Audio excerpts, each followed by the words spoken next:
ready. Dude, this is my eager. I'm ready to start a podcast face. How did you not know it after 13 years? It's weird to be on the right side. It's because I got you first. Which is weird all in itself because I have control still. Yeah, I don't know why you've not taken this power away from me. So, well, weird little tidbit. Last night I had to go out to my holiday work party thing, and they couldn't get over that. Like when I bat or golf, I golf left-handed, even though I'm right-handed. I don't know why, but I can't bat right-handed. What was I golfing? Why was I golfing? Wait a minute, like you were like it's a work party. Golf. All right, okay. I'm like a work party in November is weird enough as is, but I guess it is weird. But like we're busy when you guys are partying. I would say, so we did it before. You know what I mean? So right. Anyway, November and December suck for you. I understand. So yes. All right, and then you were golfing at Top Golf left-handed. Did you? Yeah, but it's just weird. I think it's because of playing guitar that this arm is. It's like I don't. Yeah, I don't know. Strong arm. Anyway.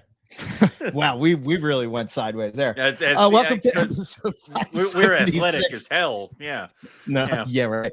I'm Morelia Put That Radio, and we are gonna tackle the breeding season episode. This Nipper's favorite episode. Yep. And we do have two special guests that we'll bring on in a moment that are joined with us. But I think what we're going to try to do this year is we're going to go through the steps, and we're going to talk about troubleshooting that we've done, how we've changed it up since the first time that we bred, things that we're looking for, and between our two guests, tons and tons of experience with, Keith's bred multiple different types of pythons. I think Dominic has done Aussie pythons. I know he does pygmies and stuff like that. So I think we're pretty much going to be talking about python. Sorry, Owen, no Calibra talk. You want that? Go talk. I mean, we can go listen to CCR. No, but here's the Calibra thing. We can just do that right now. Unplug the rack. Congratulations, you have now got them ready for breeding. There we go. When it is warmer, plug the rack back in, feed everybody, and then pair. Because if you have king snakes, it can be very interesting if you don't. There you go. That's it. Good point. Okay. Cold Calibra thing right there. Good to know. Man, that would be boring. Just unplugging a rack. What do you mean boring? It's easy as hell. Why do you think I do so many? I just leave them alone. Like I don't. Oh, okay. That's how it works. Right. Yeah. The only thing that I had is just wanted to we did the calendar contest last week. If you have not reached out to me with your address, if you won, I'm going to be posting up the winners probably tomorrow on Pick of the Week. Probably I'll post it on Instagram too. And then send me your address, moreliaputnamradio@gmail.com, and I'll get it out to you as soon as we have the calendar live that you can buy it. We'll let you know, and we'll go from there. So it was you emailed me the pictures, and they look pretty good. Yeah, it's pretty nice. It's shaped up to be a pretty nice calendar. As the competition has moved forward, it's like we have to do less and less to the pictures when we get them.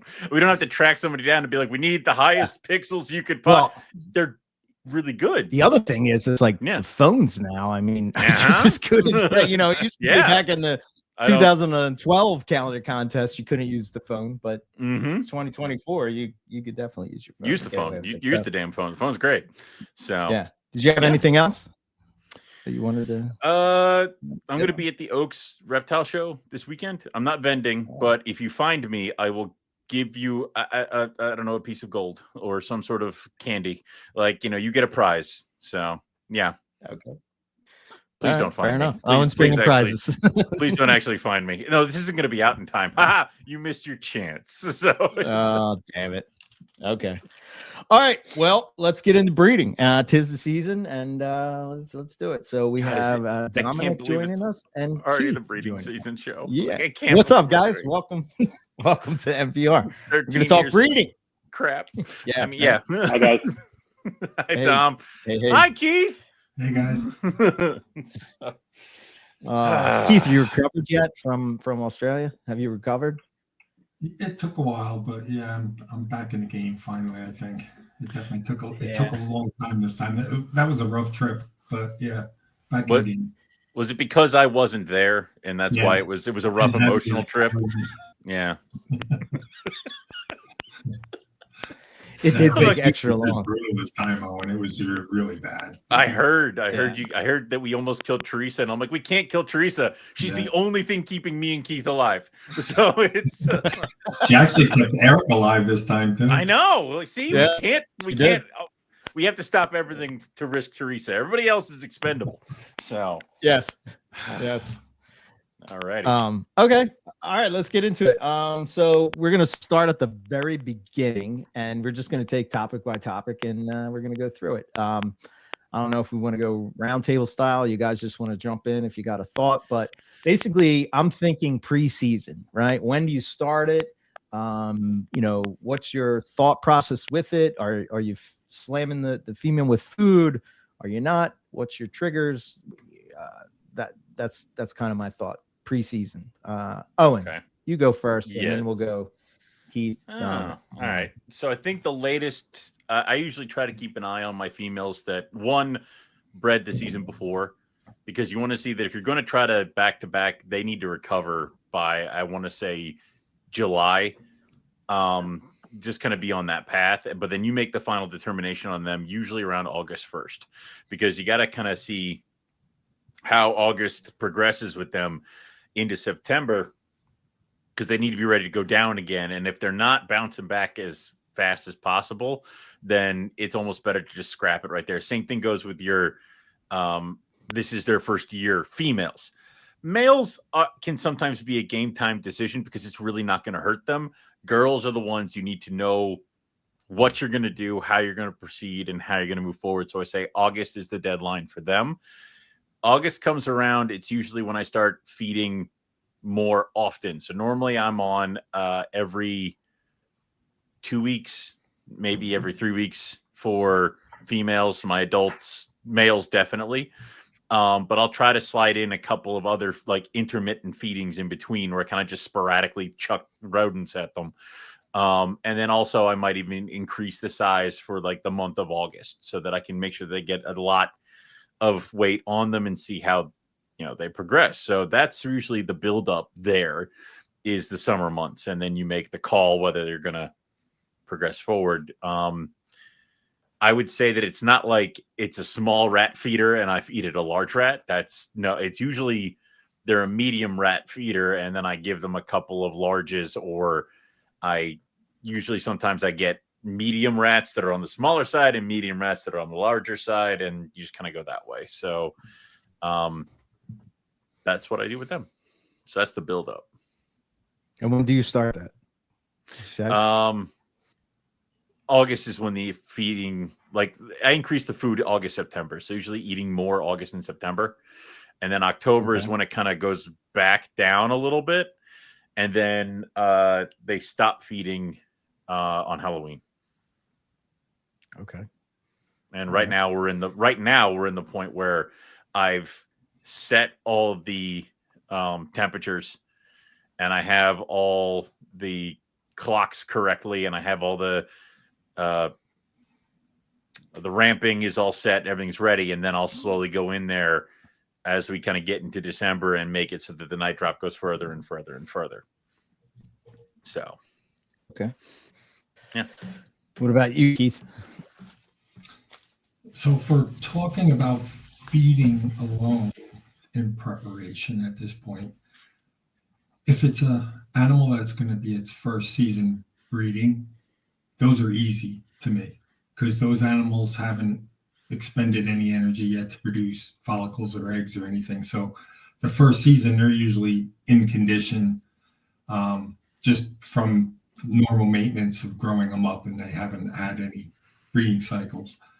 So I just feed them normally right up until I start the cooling process. If it's an animal that I've bred before, I hit them hard for a long time after they get done laying eggs. And I try to get weight on them as quick as I can and get them bounced back.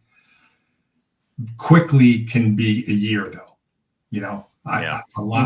most of my pythons, I do not breed yearly. I definitely skip them a year because I just personally go by feel. And a lot of times I don't feel that female, I feel like I'd really be pushing her if I breed her 2 years in a row. So I like to go and get a constant solid body weight on them for a while. Mm-hmm. I don't like to build that weight on them quickly and then breed them again. I'd rather build that weight on them than do maintenance for another 8 months or whatever until the next cycle is, and have them conditioned at that good weight for that length of time before the next breeding season.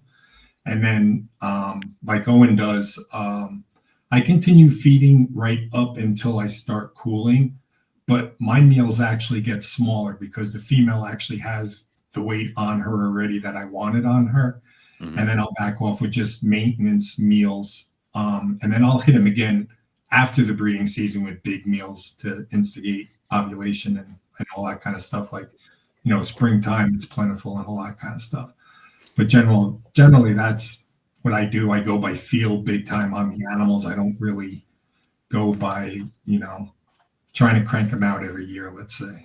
Yeah, I think that most I'll do. So it's usually for mine, it's like 1 year on, and then second year, if I decide to, like, it's almost like can do, cannot, like don't have to. And then if I do 2 years back to back, the third year is a no go, no matter what, they're off. Yeah. So yeah, and I've had females that I've said, oh geez, she put weight on like so easily this time. Yeah, I'll try it again, but I'd never go more than 2 years. No, and that doesn't make any sense because then you're also drowning in, like, you have 2-year-olds still, and it's like, let's just keep adding more, like more jungles. Yeah. So how about you, Dom? So if I go for feeding for myself, let's say after they've laid eggs, I'll do a few very tiny feedings after, just small rats and all that. After that, I'll feed them a good enough of meals for a couple of months where I'm feeding good. But unlike some of you guys, my month where I feed the crap out of them would really be the month of October and September. Like September, I'll feed them a good amount. And in October, until like Halloween, I will pack gigantic meals and really big meals. So I do usually the last month right before I stop feeding is where I pack a lot. Even if they're big, I'll give them those 3 or 4 extra meals. Like if I can get 3 good big meals in October, I will. And then I just stop on October, like October 31st. And now this is exactly where all my heats are identical. They haven't changed since last breeding season, and they stay like that for a good month. So this is basically just letting them empty, a lot of cleaning, and then eventually now it's getting easier and easier and easier and easier. Yeah. So that's what I'd say for feeding. And then when it comes to breeding females back to back, I think my opinion is a little bit different on you guys. I used to definitely think 1 season, 2 seasons, don't go over 2. And I used to do that until I've had females that want to breed every year. And I've had even one female, I remember on one of the shows I talked to you guys about it, I've had one female that had eggs even after not being paired for 14 months the year prior, and she ended up having retained sperm from the year before and had 36 slugs and 3 good eggs and 1 hatched. And it was a zebra, and it was a zebra from the year before, and she's just a normal jungle. So it was like guaranteed that it was a fertile egg from the previous. So after that, I've kind of come to the realization that if they want to breed, they're going to breed. And I'd rather have a healthy clutch than slugs, because every time I've had issues with slugs. So to me, if they look healthy and they look ready, and that, you look at her and you're like, yeah, she can definitely breed, I'm going to breed her. Even if it's a 3rd year in a row, 4th years in a row. I've noticed that often too. If you do like 3 years in a row, usually they'll just drop a year on their own. And then you're like, oh, she's just reset her counter. And then keep going. But I have 1 or 2 girls that no matter what, she's going to be breeding. And I have 1 girl that I'm on her 6th year in a row. And only because I tried to give her the year off. That female that laid the retained sperm in that clutch, I'm breeding her again this year. She's nice, she's healthy. And I know if I don't, she's just going to lay eggs anyway. So just a different thought. So just to be clear too, I'm talking pythons in general.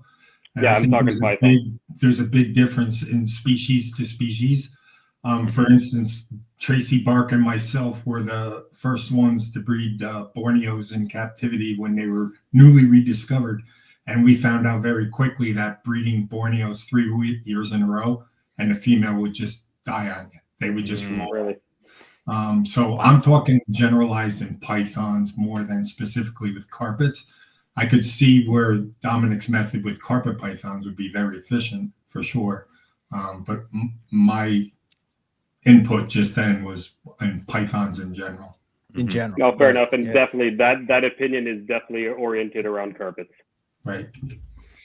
Yeah, they seem to be, I don't know, they're super resilient snakes, man. Like the more and more that I think about them, that like they're great at maternal incubation. They can take down big meals. The one thing that I think you said this, Dominic, that when you're feeding them, they're coming back out of when they're coming out of laying a clutch, those first meals, are you giving them big meals? Or are you giving them small meals and slowly graduate? Tiny meals? Okay.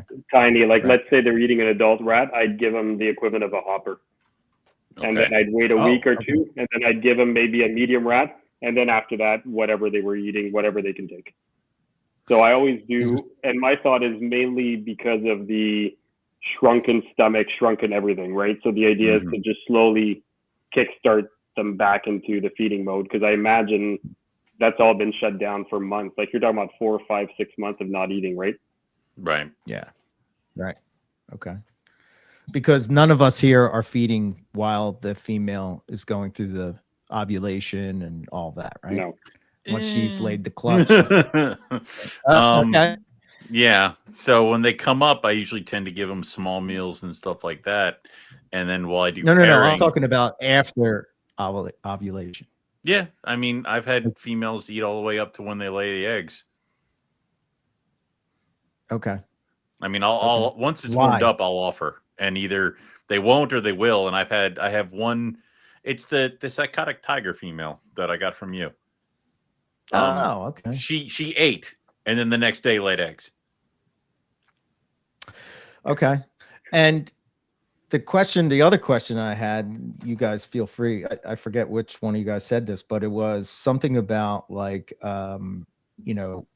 knowing that she's ready to breed. What are those cues, or is there, like, for me, when I see a male, I can tell a male is ready to breed, but what is it about a female that is telling you that she's ready to go, that you would use her for that season? Is it a weight? Is it a look? Is it what is drawing you to that? For me, it's behavior.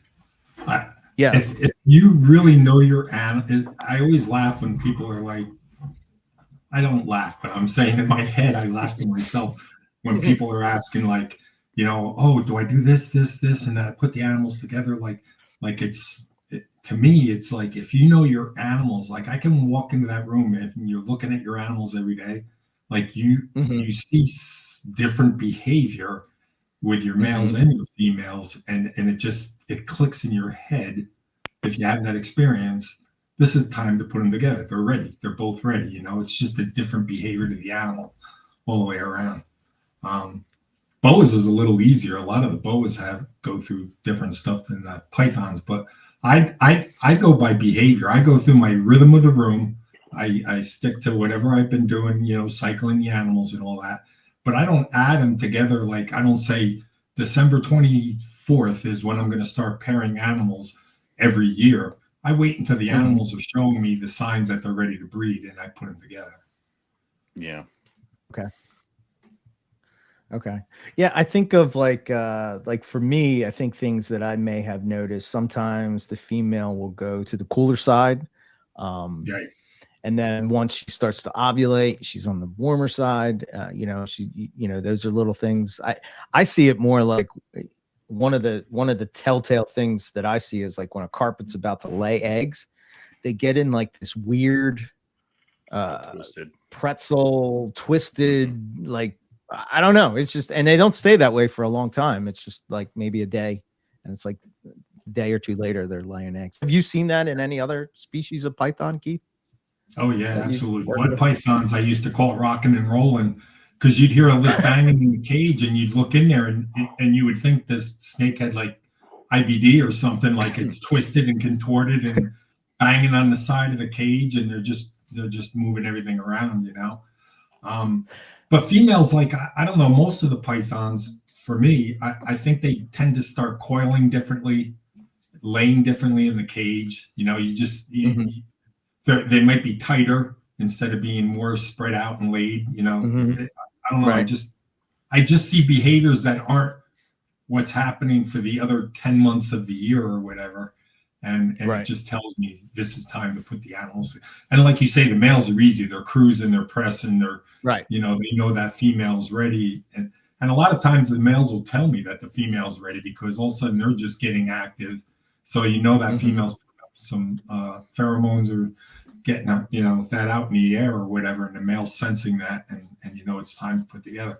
Pythons, I think we got it, you know, fairly easy compared to some of the pythons, maybe no, but I think, you know, the ability to retain sperm gives us a lot of mistake ability, you know, to add them at the wrong time, and it'll still work for you, you know, or some other species that are harder to reproduce, you know, that window is a lot smaller and tighter when that male is actually fertile, and you can get the animals together to produce. So I think we're lucky with pythons in that sense, that they retain the sperm for a long time. Like Dominic was saying, I had a Burmese give me 33 or 34 eggs one year, and I decided to give her the next year off, and she still produced another clutch without being with a male of 33, 34 eggs, and they were all fertile. I hatched them all, and she wasn't even with a male that second time. So, you know, they're great masters, most of the pythons at breeding, retaining sperm, I mean. I wonder what it is about that. Oh, go ahead. No, go ahead. No, go ahead. Yeah. I was just going to say, the other thing too to notice is that once you breed females and you've had them long enough, you start knowing the way each female is. Like, I'll have some females that will go to pretzel, some that will not. I'll have some females that'll fully invert, some that will not at all. You start noticing all these changes that are very particular to each snake. Absolutely. So, like, when she does a certain thing, that one, that's what this means and such. And maybe I misunderstood your question initially, which started this whole conversation, but I thought you were asking, like, how do we know if she's ready to breed, as in, like, the time span right now, not to pair them, but is that what you were asking, or were you asking, do you know when you want to pair them? Do you understand what I'm saying? Both. Well, yeah, I think my question was, I was sort of wondering, like, what is it about that female that is saying to you that she's ready to go this season? Yeah. So it's kind of both, is what I was kind of, yeah. Okay. Because if I was to say, like, the time span right now, where I'm not even considering putting anything together, it would be more like looking at the girl. If it's a new female, I'd be looking at the head. I'd be looking to see if finally her head got a little wider.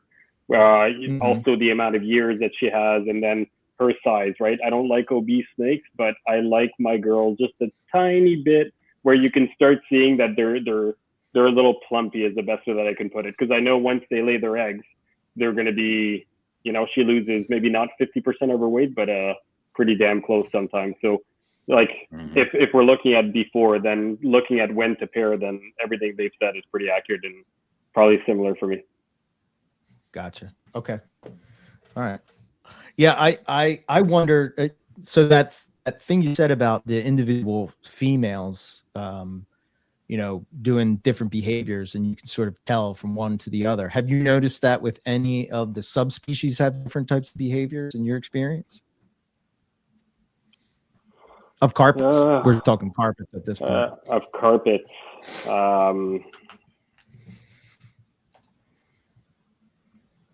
I could say that IJs tend to always go way faster. So the Papuans always, everything starts much earlier with them. It's always the Papuans, then the jungles, coastals, and then what else?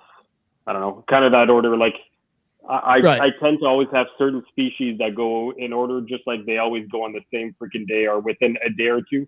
I track ovulation. I track when they pair. I track when they lay eggs, and each female is almost always identical, in the same week. I've had one female go completely scheduled and lay later, I'd say 95% always been the same. Oh, okay. Yeah. Sorry.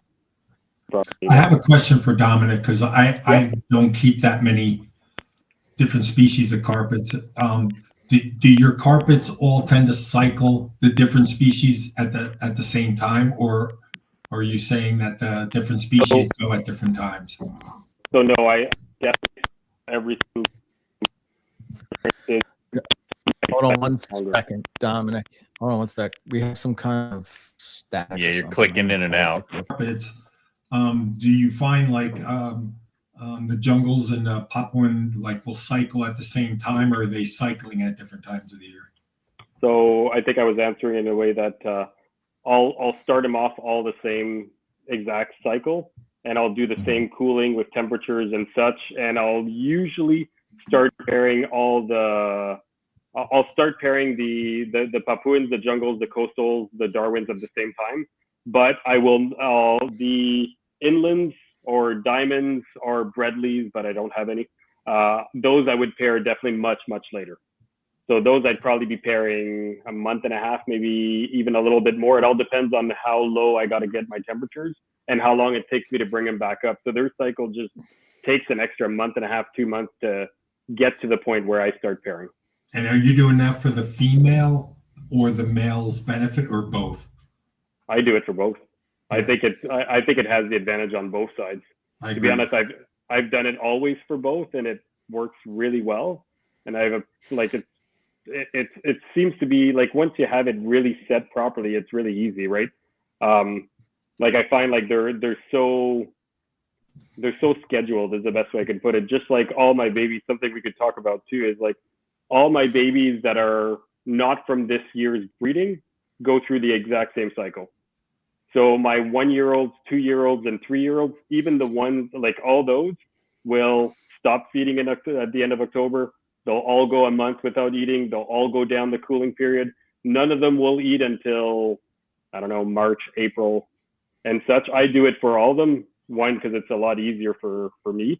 And two, I think the best way to get them used to your room, get them used to that cycle is just to start them young and keep going. And it doesn't matter if your 1-year-old snake doesn't grow that big, because in the next 6 months, you're just going to feed it a little bit more and it's going to get there anyway. Mm-hmm.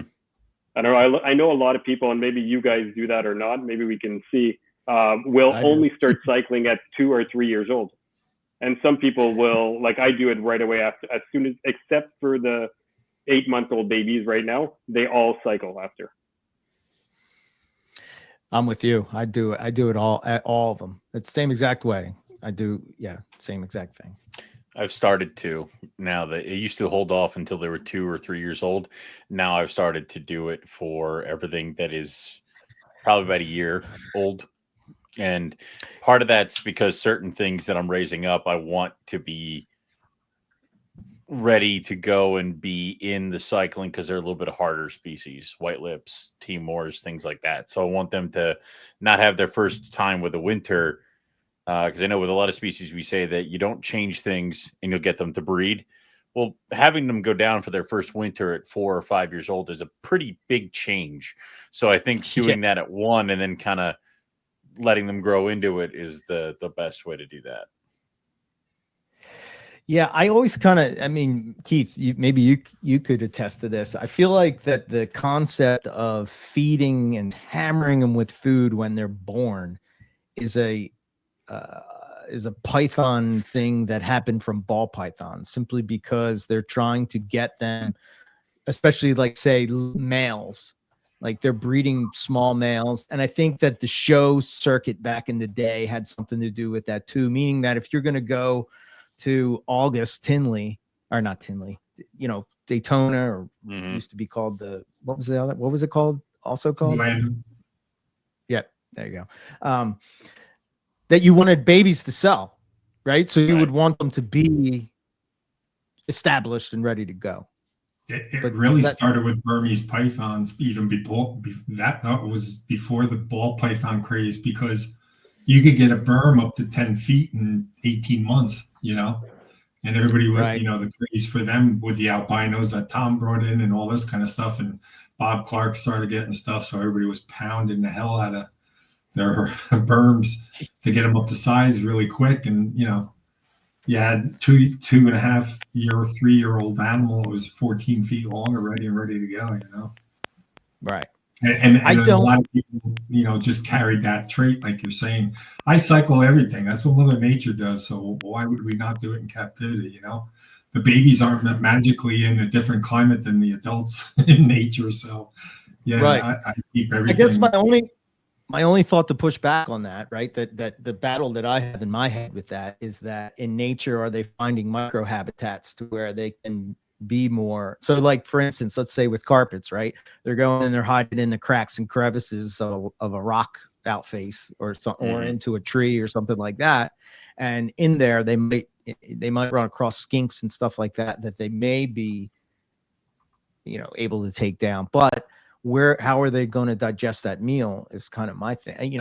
I guess if they're at 80 degrees inside in there, maybe. But yeah, I find, like, for most pythons, right, if you think about it, the days are still getting warm no matter what the nights are doing. And I find with almost every baby of any species, really, if they get that daytime warmth, they're digesting even if the night's getting cool. I feed my babies right through that cycling. They're still willing to eat through the cycling of the adults, because I see them in that warm spot during the day for 8 to 10 hours or whatever. Do you turn off the heat at night for the babies? Yeah, I do too. Yeah, I cut all the heat. I leave the heat on for the babies. It's straight through the entire breeding season. Yeah, I guess too, maybe it depends on where you're at. That would be one. I mean, you could be somewhere where it gets extremely cold. It could be wherever those cages are or enclosures are inside your house, could make a difference on whether you would heat it or not. I guess if I'm saying, I don't think my room ever goes below 60 at night. So in here, this room goes, well, you open the window a little bit, it'll go down to 40, but I don't ever drop below 60. So I kind of feel that with the babies, they'd be able to get to a place, like if we're talking like there's a giant hibernacula rock thing, whatever, they could actually even get further down than some of the adults into maybe even warmer spots. So I kind of see the point of cutting it off entirely, because it's going to get warm, sun's going to come out, and as long as they warm up, it's good. And I also see the other way of maybe you don't necessarily need to do that for the babies, but going by a strictly like money standpoint, it would help if you didn't have to run the cages for like part of the year. So yeah, maybe you unplug it. That's the best part. I think people attest to that too. Best part of collier bridge is you can turn everything off and walk away, and then that's not a drain on your electric this couple months. So yeah, but I feel like coming back from the Northern Territory, the one takeaway that I had this time was just the fact of, like, we were in that place, Maguk, and basically this thing floods during the wet season, and it's a different environment. I mean, am I wrong, Keith? Or what's your thoughts with that? Like, so it seems like a boom or bust, Yeah. Yeah, without a doubt. And Eric, just on a side note, Jordan's going there, and they had closed that down already. Really? For the rainy season, yeah. So I don't know how much the weather changed since we were there, but they closed that already. So I think it changes pretty quick too when it does change, Right. You guys must have left, and then it must just have like opened up and like just kept raining. So yeah, jeez. Well, it really rained once when we were there. That's for sure. Yeah, but think of how much that does change that habitat, because that valley where we walk through, once that gets flooded out, that's going to drive all those animals to a totally different, type of habitat than what they were living in during the dry season. Keith, Eric was talking about that one place where they had to go and fish the crocs out, because when it's all flooded, that's what exactly. There you go. So it says enter at your own risk. We try our best to get the crocs out, but hey, we missed one or two. We missed an animal the size of a school bus. Yeah. Well, of course, Justin just dove right in. Yeah, he lived. Yeah, right. So I guess my next thought is, what is let's talk about our triggers, like meaning that, me and Rob talked about this a long People who time chew ago. with their mouth open. Yeah. Oh. I feel that like there's maybe 5, maybe more, depending on, whatever, whether it's lighting, heat cycles, feeding cycles, temperature cycles, who knows what else that you guys could think of. But what's the cycles that you use, and have you changed since you've been doing it? Go ahead, Owen. All right. I usually do food cycle as well as temp cycle. So the food goes off and everything gets lower and everything gets cooler. And that usually is enough of a trigger for that. I will say on the other side of it too, because it all depends on when the ovulation and the triggering happens. On the other side of it, with white lips, it's the feed after the warm up is usually what ends up triggering that to happen, that ovulation. So yeah, most of my ovulations are food as well as temperature. You and I have thought about this previously. I don't do anything with my lights. They're on a 12-12. And actually I've added more lights in my snake room because I'm getting old and blind and I don't know where the snakes are coming from and they have ill intent. So, this entirely because of the scrubs, but now it's bright as hell in there, but I don't have individual lights in the snake cages either. So it's not like they're under a spotlight the entire time. As far as any other trigger, I think we've already said just watch the males sometimes, because that's the funniest thing is I had pine snakes that I guess the female was ovulating and the males knew and I didn't, because they had moved all the mulch away from their doors because they were pushing up against the door, and I paired them and they still were going nuts, but the second she laid the eggs they just stopped doing whatever they were doing. So it's almost like keeping an eye on everything in the room can kind of show you what's going on with that stuff too. Okay. What about you, Keith? So food for sure. Temps I think are absolutely necessary for getting viable sperm out of the male, and also, getting the female to do what she's got to do. And I throw light cycling in, not because, most of the animals, especially ones near the equator, they're 12 and 12 anyway, but I do it just as an added bonus of another trigger. I used to cycle all the blood pythons just with lights. I didn't even cool them or do anything with temps. Everything was with light cycles, and it worked just to create a rhythm.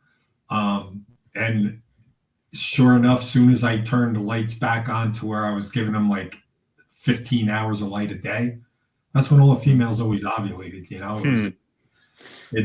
I'm not saying it's a needed trigger, but it created a rhythm in the room and a cycle in the room. It just added to the other things that I was doing. And it's always worked. Every time I increase the light along with the temps, I get the females to ovulate. So I use lighting dramatically. I'll cut them down to like sometimes only 6 hours of light a day. And it's probably more for my benefit than them, and it works for me. So I do it, Yeah. I like that where it's beneficial. Like, what is it? I said before, now is the time when I'm filling up my freezer because nobody's eating and I'm just like rats and like just dumping them in there. And then for the warm up, I'll have food and be able just to feed my massive army. So, yeah. Right. How about you, Dominic? So definitely using the food as a trigger like everyone else. As for lights, I definitely use lights. I have lights in every single one of the cages except the only rack I have in my rooms are the racks for the neonates. So that one doesn't have actual lights, but the room is still lit up by all the other cages that they probably still see the lights. But all my lights are on, I don't know, I always forget the word there, but the timers that follow the sun. So during winter, it'll go down to 8-hour days, and during the summer, it'll automatically, and they change by a minute and a half per day, increasing the day and shortening the day. So I bought those over 10 years ago, and they're literally the little plug-in one that are not electronic that you do, and it works amazing. Like, it's a very simple thing, and it does it all automatically for you, and I never have to think about it. I've been doing that forever, and that trigger works very, very well. So food, lights, there's a couple more. Temperature? Food, lights, right? yeah, temperature? So temperature, of course. So temperature, if I go through it quickly, I'll have the two temperatures that I change, which will be the ambient temperature of the room. And I have 79 during the day, 77 during the night, which is all year round except during breeding. And that I'll slowly bring down 2 degrees per week after, let's say, starting December. So at night, it won't be 77, it'll be 75 the week after, then 73, then 71. Mm-hmm. And usually I'll go down around 64 if I can hit it, but my basement almost never goes lower than that. So that's about the lowest I can go, and it works perfectly fine for what I need. I'll leave it down there for 2 or 3 weeks. Then I'll slowly start increasing by 2 degrees per week and go back up. And usually when I'm hitting near the bottom is when I'll usually start introductions, which tend to be close to Christmas. Sometimes it's a bit later. It also depends on what's going on outside. So you're talking about triggers. If there's a huge storm, and we have nice big storms here, if there's a huge storm and I'm down at 68, I'll probably pair. If there's no storm, there's no rain, nothing, I'll keep going down until my usual temperature and kind of go from there. Trigger wise, another trigger that I don't use, but I find interesting with you guys talking about Australia is humidity. So over there, it's really not about season. It's about the wet and the dry season. Mm-hmm. And that's one trigger I don't use. I don't spray. I don't really do anything. Each animal will have a bin with moss and cypress mulch and stuff like that I keep, well, maybe not wet, but damp. So they have a humidity bin, but I don't spray the cages. I don't increase or lower the humidity all year round. That's one I don't use. I don't know if anybody else does. And whether it be Enclosure or Morelia, I don't. You do. So that's just a trigger that I thought about that I don't. So. Okay. I want to circle back to a couple of things that you guys said, but first I had a thought with the light cycle, right? I forget, I want to say, I don't know. I was listening to this YouTube. I want to say it was Reptiles and Research. I don't know. He was talking about light cycles with snakes. And one of the things that he said was, he was talking about how there's like, just as like we have certain hormones that are released when we wake up as opposed to when we go to sleep. If a snake is experiencing constant light, then it would be basically like, us like not being able to sleep during the day because you don't have that hormone going. And, I don't know if that falls into snakes or not, but that kind of sounds like, I mean, to me, if you just watch the behavior, again, Keith, you can attest to this just from our last trip, what's the sun go down at, what was it, like 6:30, 7 o'clock in Australia? It's like really weird that it drops that, but really snakes weren't on the move until, I don't know, what time was it, Keith? 8? 9? Yeah, so it's like you're a couple hours into, it being dark. Whereas like I always had this idea that they were always active, when the sun was setting, when the sun was, like in the crepuscular, is that how you say it? Crepuscular? Crepuscular. Right? Okay. So I don't know. So I started using light cycles just because of that. I don't know if it does anything or it doesn't. I just felt that, why not? It's to Keith's point, probably Keith had this influence on me, like your room having a rhythm. That's why I got into the humidity as well. Because I bought one of those humidifiers that's on like you can put on Wi-Fi that you can control on and off and have settings, and it'll go according to what's going on. So like if you have it set that you want it to be a certain humidity, it will go and it'll turn off. And then if it goes below, it'll turn back on, et cetera, et cetera. So again, I don't know if that makes a difference, but one of the things that I keep struggling with Darwin carpets man, their sheds are tough for me. I don't know that there's something about my room that they just shed terrible. And Really? I've never had that problem with carpets at all. But for whatever reason, they are like very sensitive to that. So similar to what Dominic was saying about with the box, with the sphagnum moss and having them moist hide and stuff like that, because I'm not a sprayer either. And then adding that humidity to the room has really kind of helped alleviate that problem. So well, I'm glad Dominic brought up the boxes, because I will pretty much make a swamp box for my white lips and my ring pythons and my rainbow boas going into winter, because that's when it's just crap shed after crap shed after crap shed for those animals. So yeah, no, I think Eric brings up a good point. You can monitor your animals well-being by that shed cycle. And Eric, if you're noticing it at a certain time of the year, especially, that's definitely a good time. But I know for a fact that misting helps me with certain species. Like, I think it's going to be a big influence with my Calabar pythons. Going to definitely influence them. But the Boeleni, I felt it definitely increased the male activity and willingness to breed when I would mist the cages down. They hated to be misted personally, like, they just hated it individually, but they appreciated when the cage was all misted down. It definitely intensified breeding activity for me. And Ari runs those foggers and stuff in his big displays at Replandia. And I think there's definitely certain species like white lips and all that. Humidity would definitely, help that whole process. yeah, a friend of mine used to pretty much drown his monocle cobra cages. Like, he'd be like monsoon, he would just dump water in there, and that's how he would get them to start breeding. Yeah. The only species. Go ahead. Sorry. Go ahead. The only species I had issues with was Brazilian rainbow boas. That was the one that I had to spray. While spraying, I hate sprayers. By spraying, I mean I have a big jug of like a pint of beer. I just pick up water and I toss, 2 or 3 cups of water right on everything. And that would keep like everything always not wet, but very well soaked. And for them, if I didn't do it, they had bad sheds all the time. Yeah. So that was one of the ones, like, you start noticing, right? No matter what you do, it just didn't work. So I'm like, I have no choice.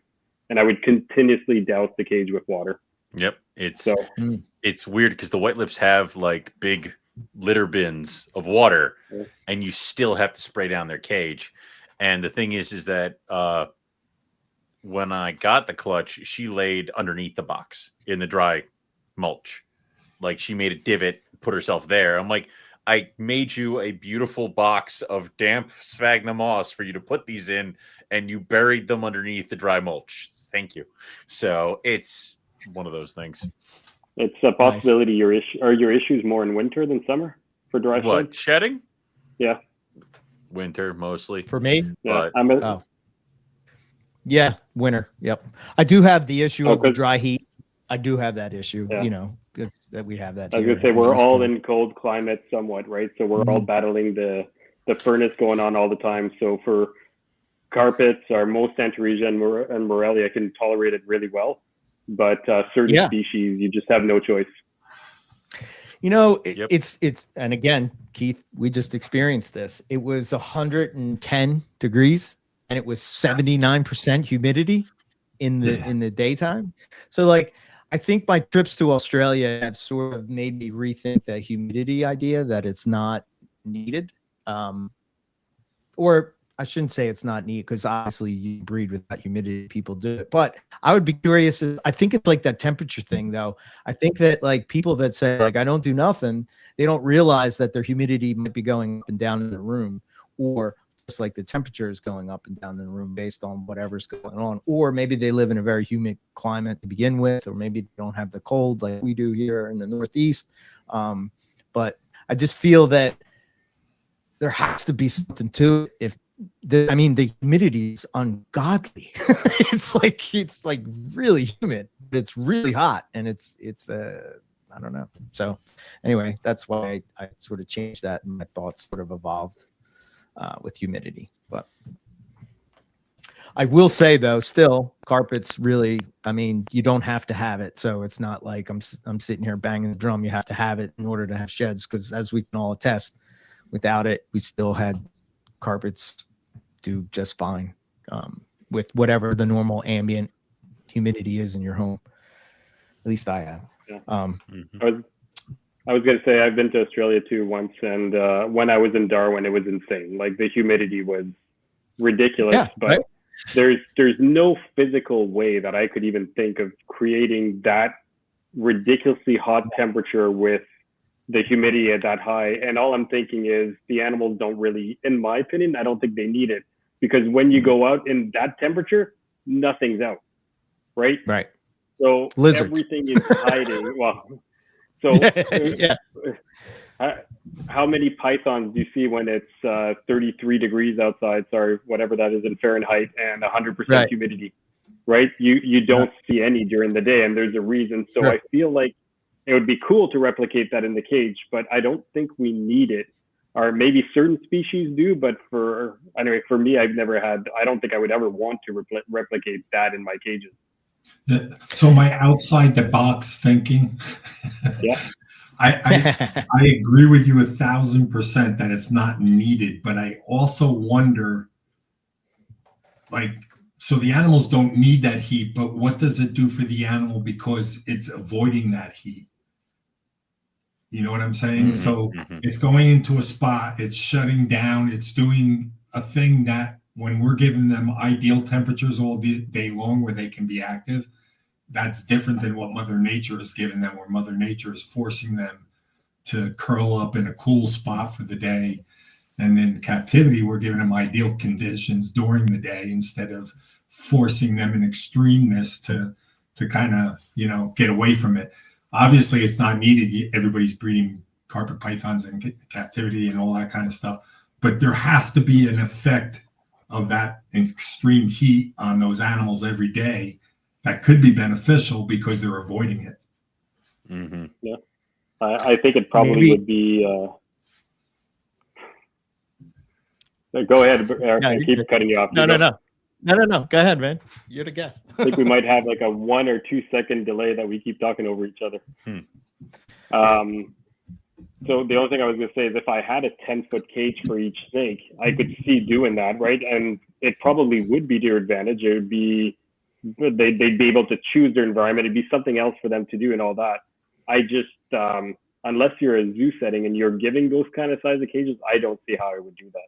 Like, I don't see myself ever adding it because it's just not feasible. I'll add a lot of different things that would be considered good or that would be like that, but that's one of the ones where I don't see myself ever doing it, just because in order to be given that extreme, you'd also have the extreme cold in a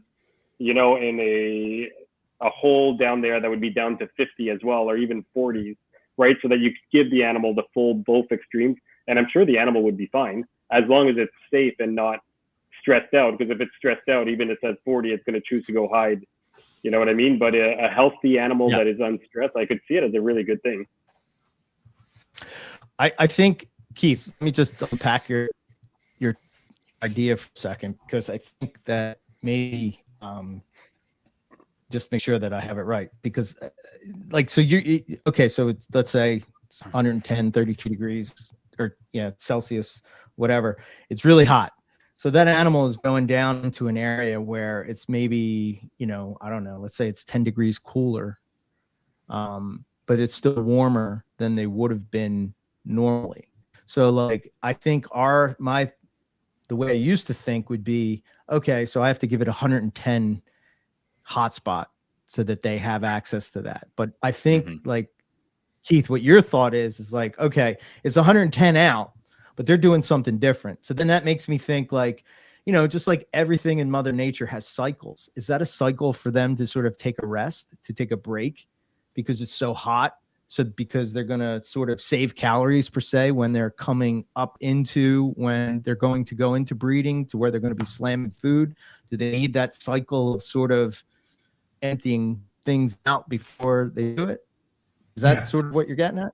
Yeah. Yeah, it's kind of like we used to talk about with the Bolinite, especially like even in Darwin, with the rainy season, right? Your temperatures may kind of stay the same year round, but if you're in a rainy season where that snake's not getting out to bask, being able to bask, it's theoretically like a cold season for them. Even though the ambient temperatures may be staying the same for certain species year round, if they can't get out and bask because that's the rainy season, that theoretically is the cool season for them. You know what I mean? Because they're not able to get that basking in every day. So kind of with the heat, it's the opposite. You know what I mean? Right. Instead of cool temperatures forcing them to do things, the heat is forcing them to do things that we don't do to them in captivity. And I'm not saying it's needed. Right. I'm just saying it's thought, Mm-hmm. Yeah. I think like maybe to Dominic's point, you can't have 10-foot cages unless you just have, maybe a pair or a couple pair of animals, right? So you sort of have to, I think the idea with breeding is, I guess in a nutshell, what I would say is like, you have to figure out what are those pinpoints along that process that you absolutely have to hit in order for that female and that male to feel it's good to breed. What are those things? If you're having success, I guess everything is okay. But like, I think sometimes I wonder if like, how we chalk everything up to like, that's just, she just slugged out. It's just like, no, I feel like sometimes the hobby has a tendency not to dig deeper. Maybe I'm just a dork and want to know why that happened more so than just accepting it as something that happens, if that makes sense. Yeah. I think in captivity, the ideal is because of the size of our cages, you have to pinpoint the minimum and the maximum in that small, thing and keep it within that range because we can't provide the animal the opportunities to deal with more extremes. We can't give them the more extreme cool or the more extreme hot because we're not in a big enough environment for them to, be able to adjust to that. Like Ari, if you went to Ari's place, you got to go. I don't know why you haven't been there yet. Dominic, I don't know if they have plans. Keep going to Australia this year is the best. You can stand there and look at those enclosures, and I mean the croc monitor enclosure is 60 feet long and 30 feet tall. Like the opportunities for those, and that's why they just produced croc monitors. Mm-hmm. But the opportunities that they can present in there are so close to nature. It's really cool to see that. Right. And we can't play around with that in captivity when we're keeping a snake in a 5 foot by 2 by 3 or whatever we're doing. It's just too hard to replicate. But it doesn't mean we can't think about what those Mother Nature options are to the animal. I was going to say, if you have a 4-foot cage and you're keeping, let's say, the hot spot at 88 and the low spot at, 77, and you change it to a 6 or an 8-foot cage, you can make your hot spot a lot warmer. And you could go to an extreme of even 92, 94 in one of the hot spot, have a hot spot 86, 88, also have a cool spot in the 77 ranging down, and even go all the way down to 70. Because if as you increase your cage, I really think that an animal could do it, and you could add that if you wanted to. The only problem is when, again, it all falls down to how many snakes can we fit in one room, right? Mm-hmm. So, right. Or I think 3 and it's hard to just have 2. It's hard to just have 2. So while you guys keep talking, I'm going to switch to the bigger earphones. I'll see if it's better. Okay. I got you. Okay. So it's I understand that, and also I know that in my grand scheme of things, is I've started adding things into my cages because like I have 4s, 6s, and 8s, and then I've now started to add shelves in the cool side as well as they have their hide box and bin on the warm side. So it's like if they want to get on a shelf, they get on top of their bin. If they want to go in the bin, they go in the bin. If they want to get up high but be on the cool side, they have an option for that too. And then now I'm going to start adding ceiling hides for even the big snakes and stuff like that. So it's like adding more stuff, giving them more options to take care of themselves and kind of see if that's how some of my more nervous or more hard to breed species, if that's what it takes, maybe I don't ever see my Timor pythons breed. Maybe they just do it in the ceiling hide and I'm not paying attention. I don't care. Eggs will still happen. So it's that kind of stuff. So yeah. If you have a 4x6 cage and it's only on the ground, you're not really taking advantage of every square inch of that cage. So the more climbing abilities and different things that you're using in that cage is nothing but beneficial for sure. It started with the whole, I had the 15 quart bins that are great for grow up pythons and stuff like that, but they're so tall compared to the other ones. There was so much space that wasn't being utilized, and getting those 3D printed perches that you just like the whole thing you just drop in there adds another layer. And I just started adding that kind of stuff into other things of giving more options and seeing if that's what does it. You know, Mike Dunn's female never comes out of the ceiling hide. She's always up in there. But if that's where she feels safe and secure, I'm fine with it, because then maybe that's where she'll put the eggs. Maybe that's how it'll be that way, easier that way. So, yeah. She's a bigger one, though. I can give you an example on that with boas. Yeah. So with the Eastern Sanzinia, they're like a carpet python where they'll spend a ton of time on the ground and stuff like that. And they'll, you can breed them and do all that kind of things. But I'm starting to believe, and it's just my theory, that when you get a lot of slugs in your litters, I'm sorry, not slugs, stillborns in your litters, I'm starting to think that branches have a lot to do with that female when she's actually dropping that litter. If you just give them a ground cage, I think you tend to have more stillborns in your litter than if you give them a lot of branches, because I think they take advantage of that, crawling over those branches and hanging their tail down and dropping those babies out faster. And I think the babies are drowning because it's taking the mom so long to get the babies out while she's just on the ground, versus the branches. So, I mean, that could be beneficial for a semi-arboreal snake also. Perhaps, they could use that during the development process or anything else. So why not give them those options to see if it increases fertility or this or that or whatever else with the animal, Yeah, that's interesting. That was the thing with chondros, wasn't it, for quite a bit, where they would kind of have that tail hang thing when they were breeding, if I'm not mistaken. Yeah. Asking. Going back to can you guys hear me well with these ones? Yep. Okay, perfect. Yep. So going back to the top hides, all my animals use them, but even non-arboreal snakes, like in golden pythons, I've got a trio of them, and they'll always use them. They're always in there, even though they're animals that don't go anywhere.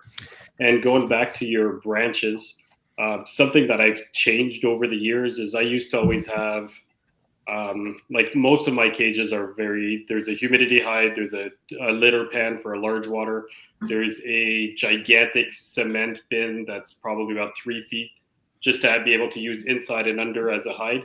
And then I would always have tons of nice water wash branches I would steal from lakes and, clean and put that. And it was always a lot of trouble. You have to change the cage. You got to take everything out.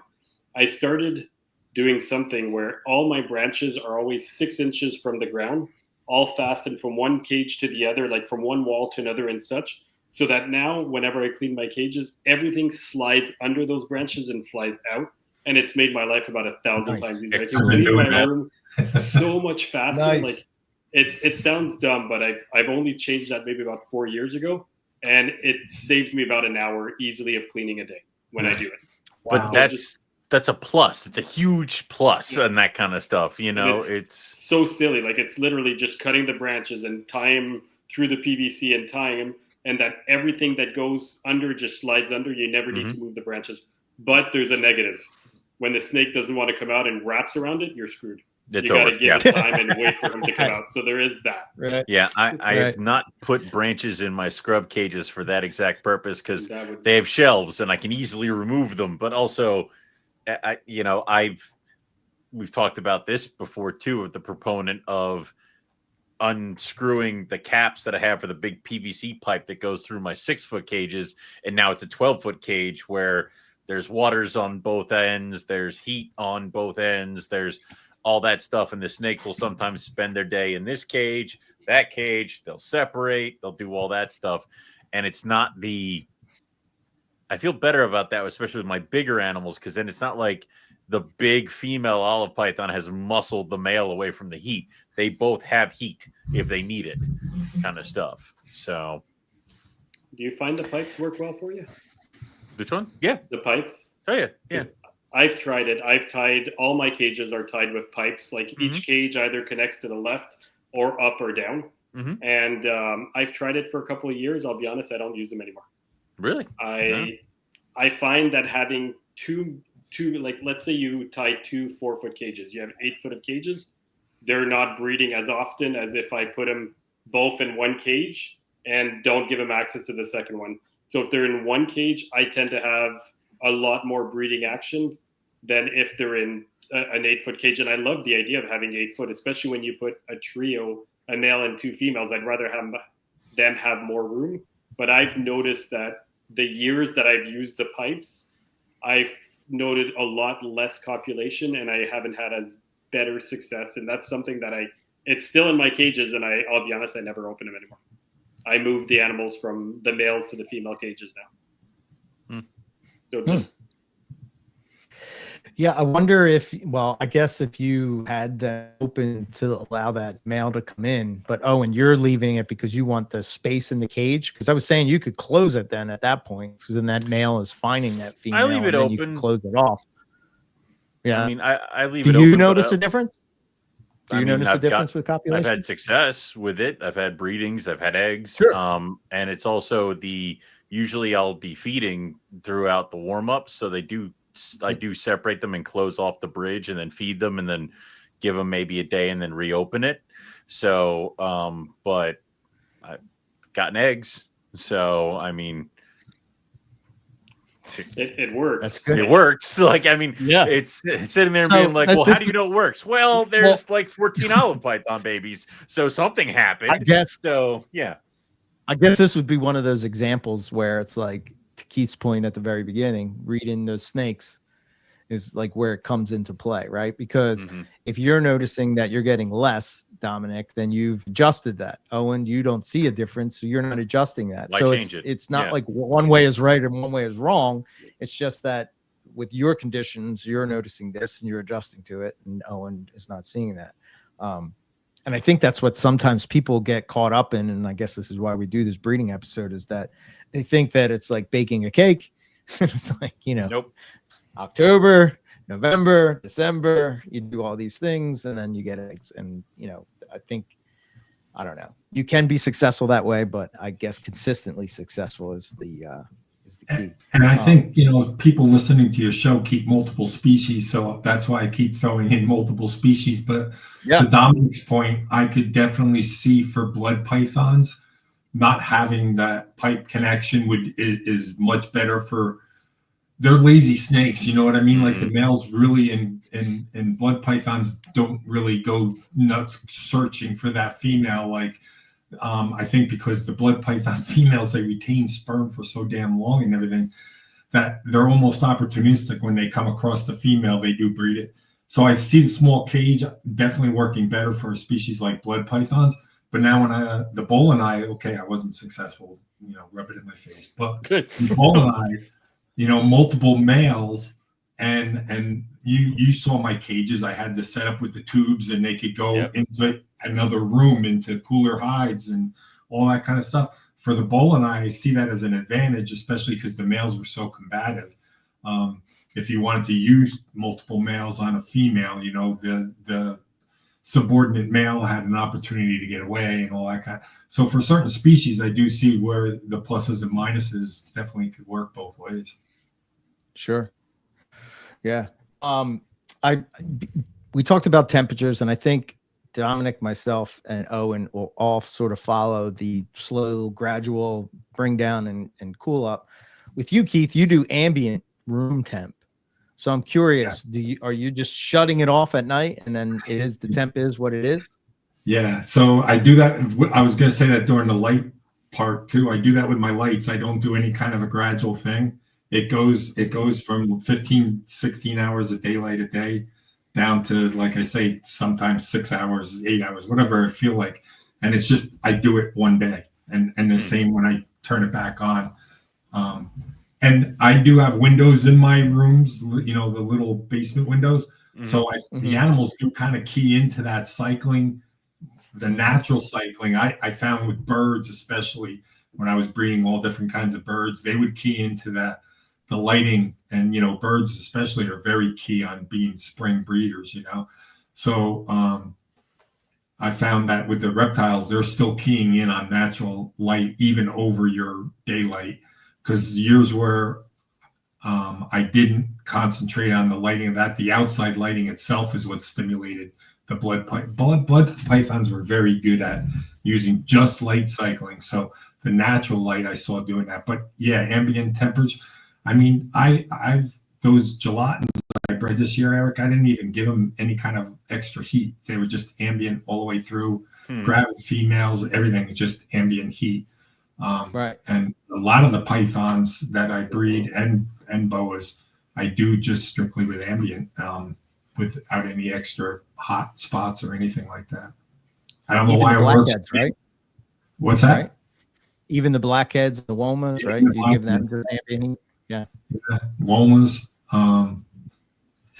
I've done it both ways with actually blackheads and womas. I've gotten fertile eggs, you know, both ways, just providing ambient and hot spots.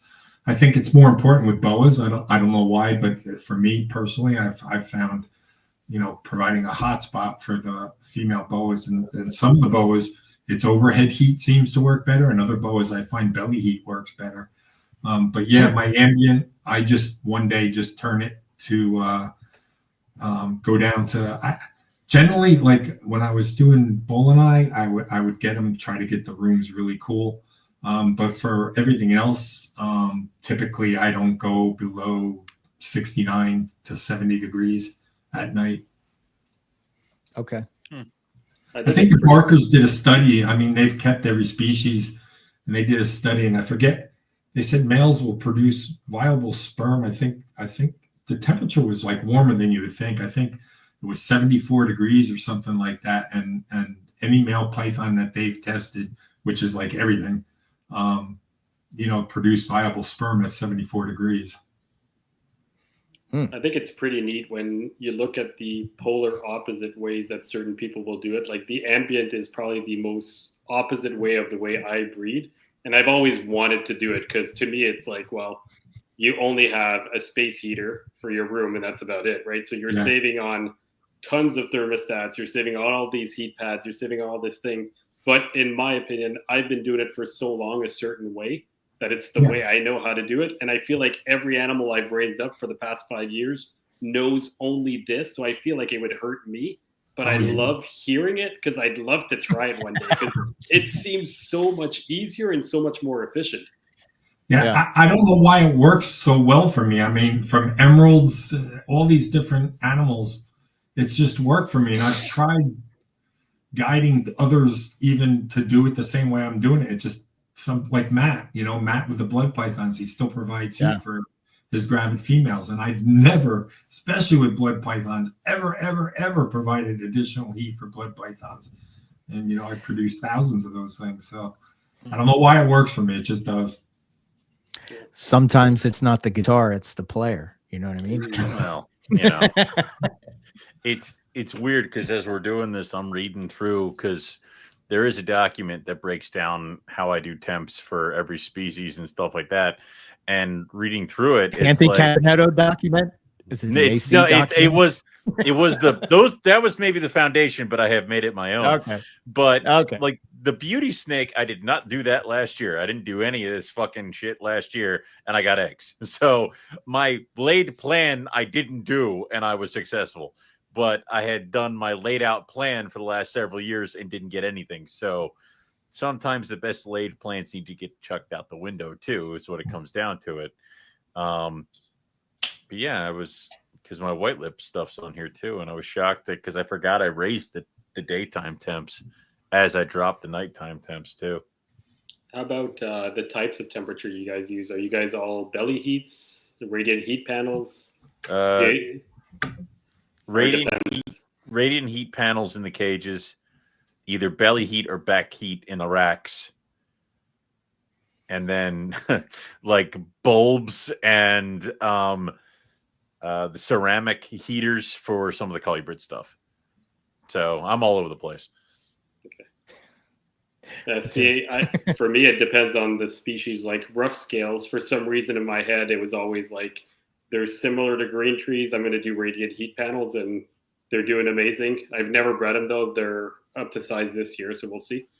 Okay. Diamonds as well. I think they would work better with radiant heat panels, but all my other carpets are all belly heat. I've always used belly heat, and it's always worked really well. And I don't know, I find radiant heat panels, the heat in the cages are so much harder to manage to control than radiant heat panels. So unless I think they actually need it, I personally think it's a lot easier to calibrate your temperatures with belly heat. But that's purely on what's easier for me to do. I'm not sure if it's actually what's the best for the animal though. I think for me, it comes down to diamonds are really the only ones that, and again, this can just be a brain similar to you with rough scales, but I think like I had radiant heat panels. I have since switched over to all bulbs. So they actually have like a really high hot spot. Another thing that I noticed, and again, this is the thing about going on these trips. It's like you're only seeing this tiny little snapshot. I couldn't get over how cold it was. Like, and granted, we're coming from the Northern Territory. We're there for a day, but like it really shocked me like how cold it was there when we first got there. It was. Did you have that same thing? Yeah, it was like, I don't know, just didn't feel like Python. No. It felt like Pennsylvania weather. You know what I mean? That's what it felt like to me. Yeah. It was so extremely different. It was shocking. Yeah. So to me, whereas like maybe the northern animals, let's say, are probably okay with like a radiant heat panel. I mean, to me, I would think they would be more cryptic basking, where I think with those diamond pythons, they're out there basking on these rocks because it's just rocks everywhere. And all of the spots where we had pings for them of where people have found them on the trail that we were on, basically we're all in these rocky outcrops. And that's another thing that I was thinking when you guys were talking about those top hides. I think why you see a lot of different types of pythons use those is like we immediately think, I would always think of boreal, but the more I've been on these trips, the more I think about how they're using rocky outcrops, and to them, they're looking at that as a crack that they can just squeeze into, that, you know what I mean? That's higher up. So it's more like, in my mind, it's more like a rocky outcrop type of situation that they're using that for. And that's especially with Angolans, aren't they in like rocky outcrops? Isn't that like mine never comes off a bin. She's always up high. Same thing now with the boy. Up high. But it's almost like they like it so that it's close to the ceiling. So the male will cram itself on the top of the hide when there's really not a lot of room for him, just because he's up at the top. And the female's got a bunch of stuff, but I also gave her a PVC pipe in there, and she'll cram herself in there. So they like, you're right, enclosed spaces. Yeah, and I think those things are great. Good. What's that?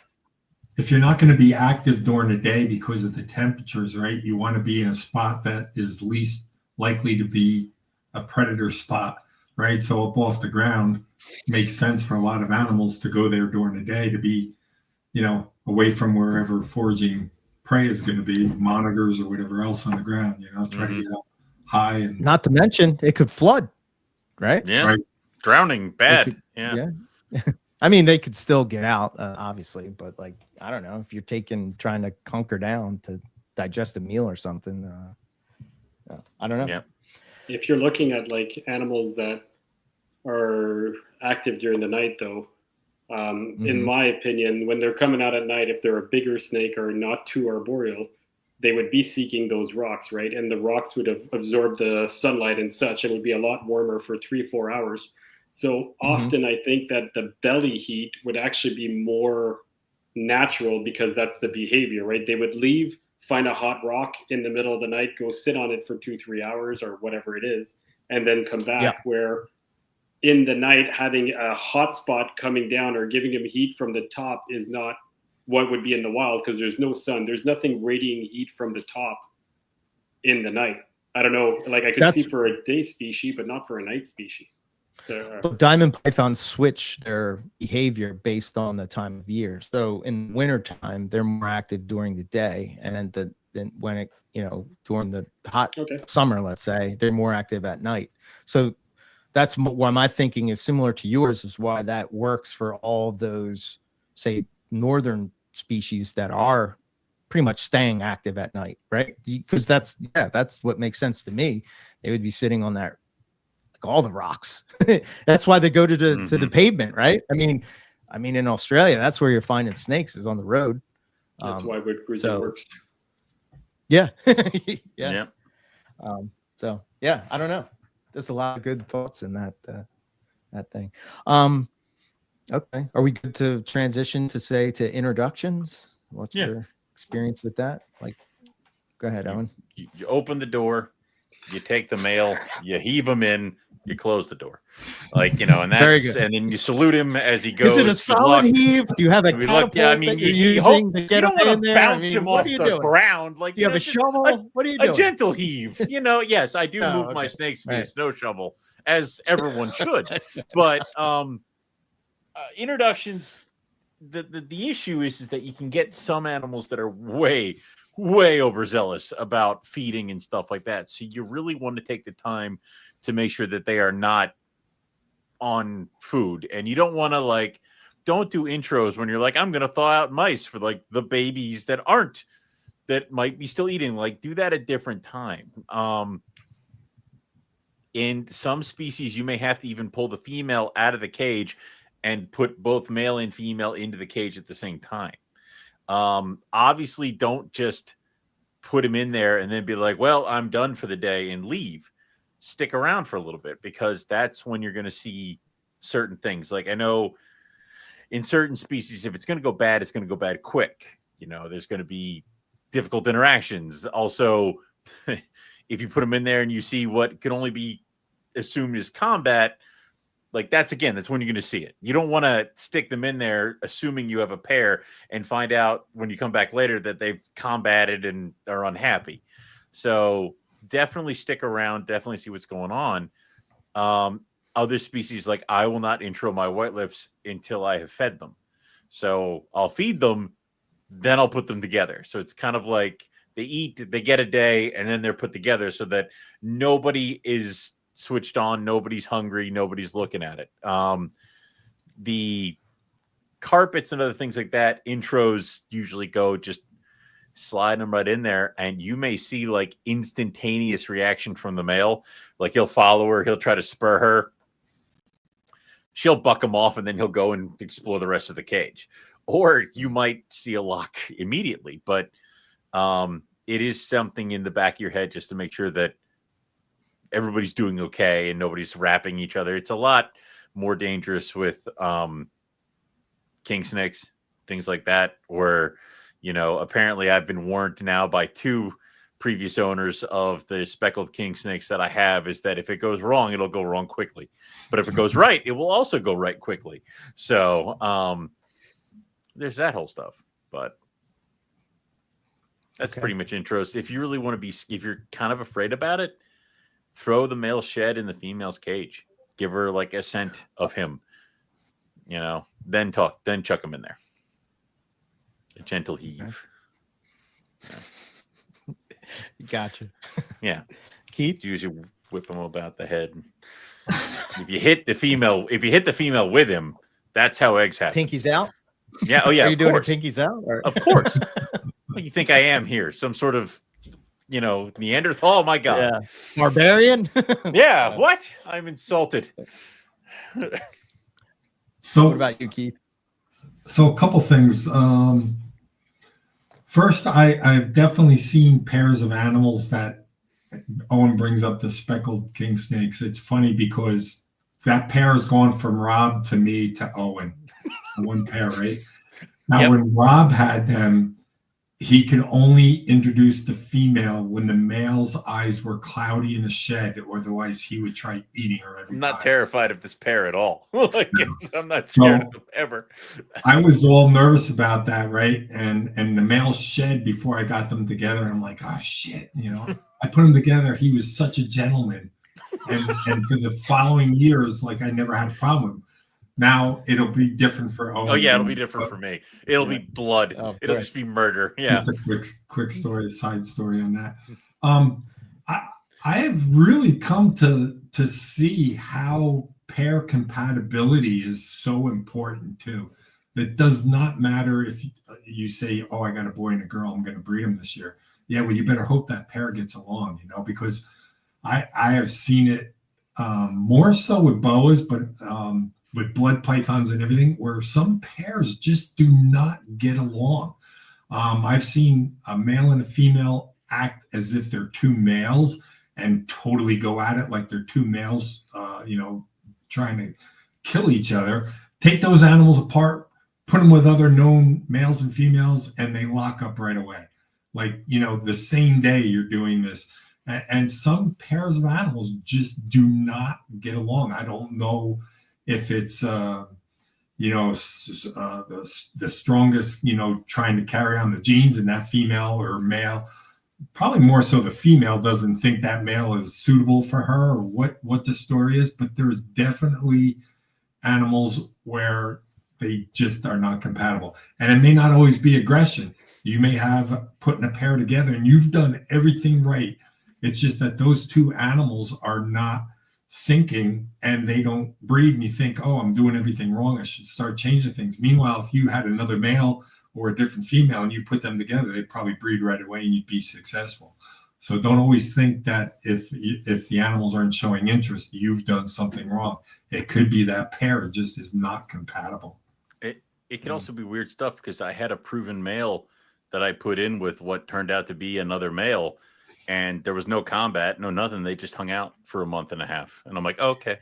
So Keith, blood pythons are notorious hard to sex, and when I was chasing the morphs with the blood pythons and all, there was this one pairing that I wanted, and man, every time I put the male with the female, I'd see like what I thought was copulation. I tried this for like 2 or 3 years because I really wanted that pair to go. It was going to produce something really cool. Finally, I took the female and I put it with another female, and it turned out it was a male. It was just a non-dominant animal. It let that other male court it, try copulating with it. Everything was going as if it was a pair, and here it is. It was two males that I tried for 3 years trying to breed. All right, I haven't been that bad. I haven't been that bad, but I feel better now. Thank you, Keith. Like, that one male's like, it's okay. It's like, yeah. So You broke going Owen's back- first rule of breeding. yeah, the boy and the girl Kate. Yeah.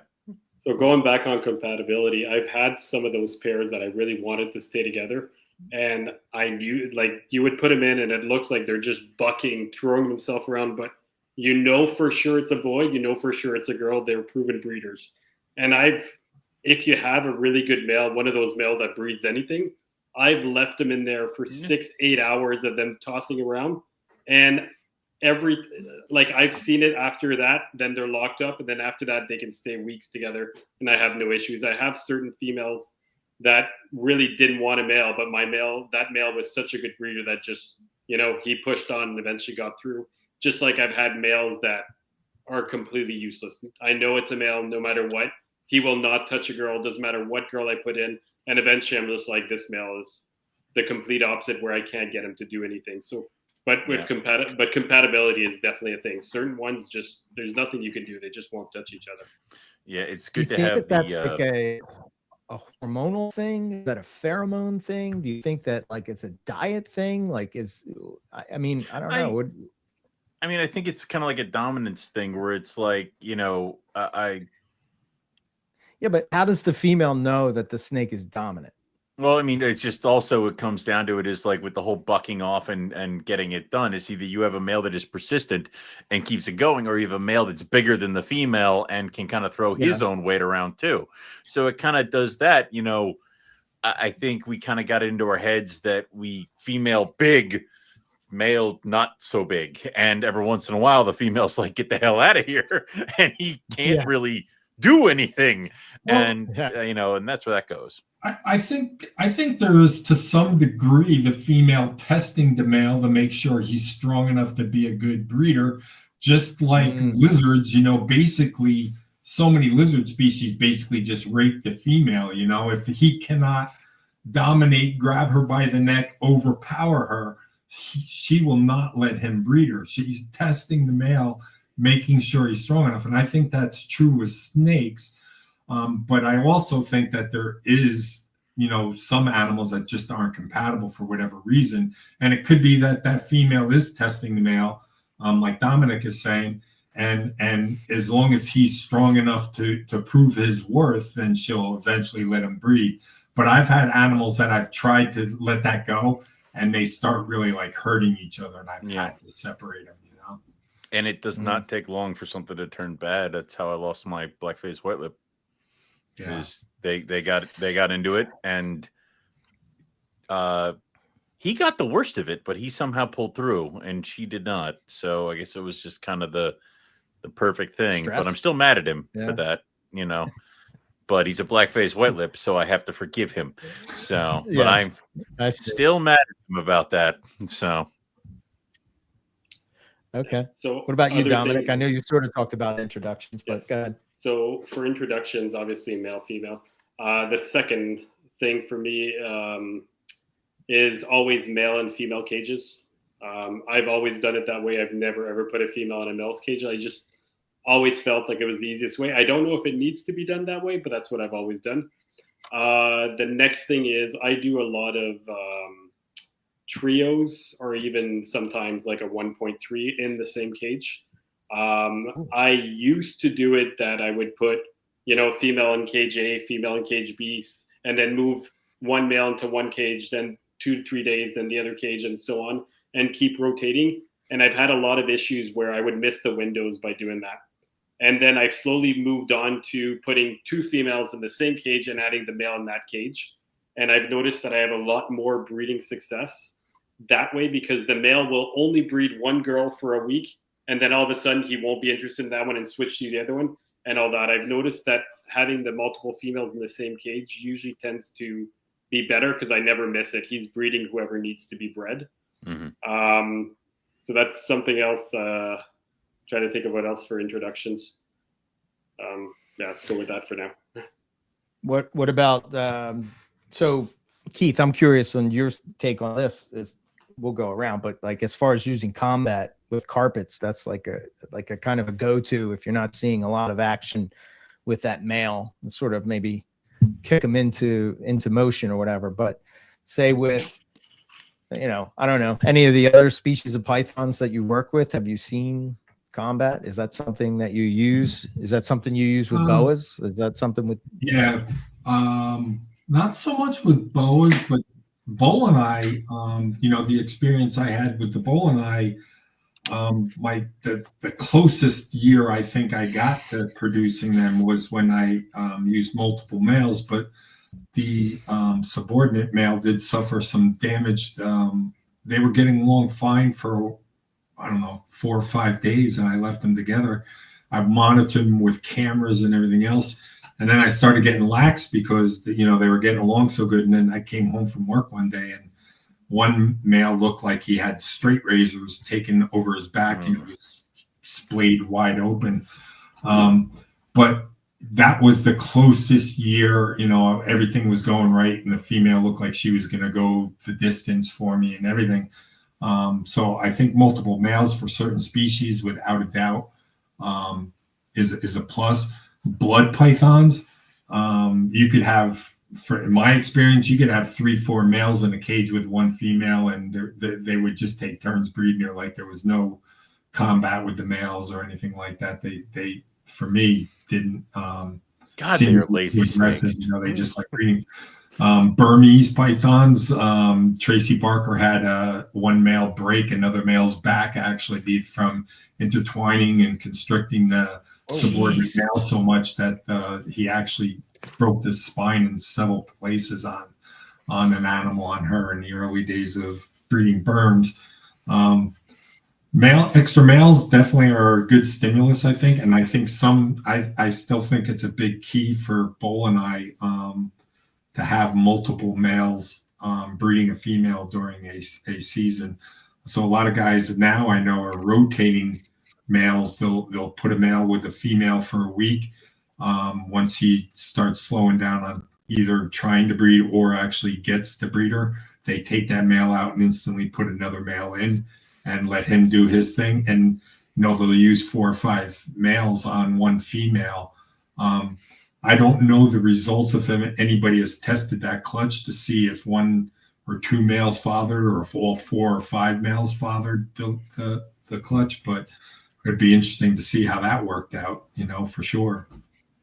And some species I have had shy males that I wanted to use for certain things where I have put the female in the male's cage specifically for that reason, because he was a very shy home field advantage.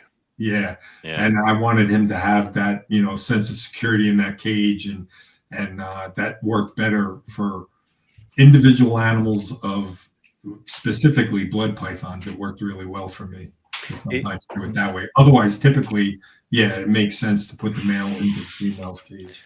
It's weird because I know that with combat is one thing, but I kind of see the same results by just putting a rival male shed in the other boy's cage.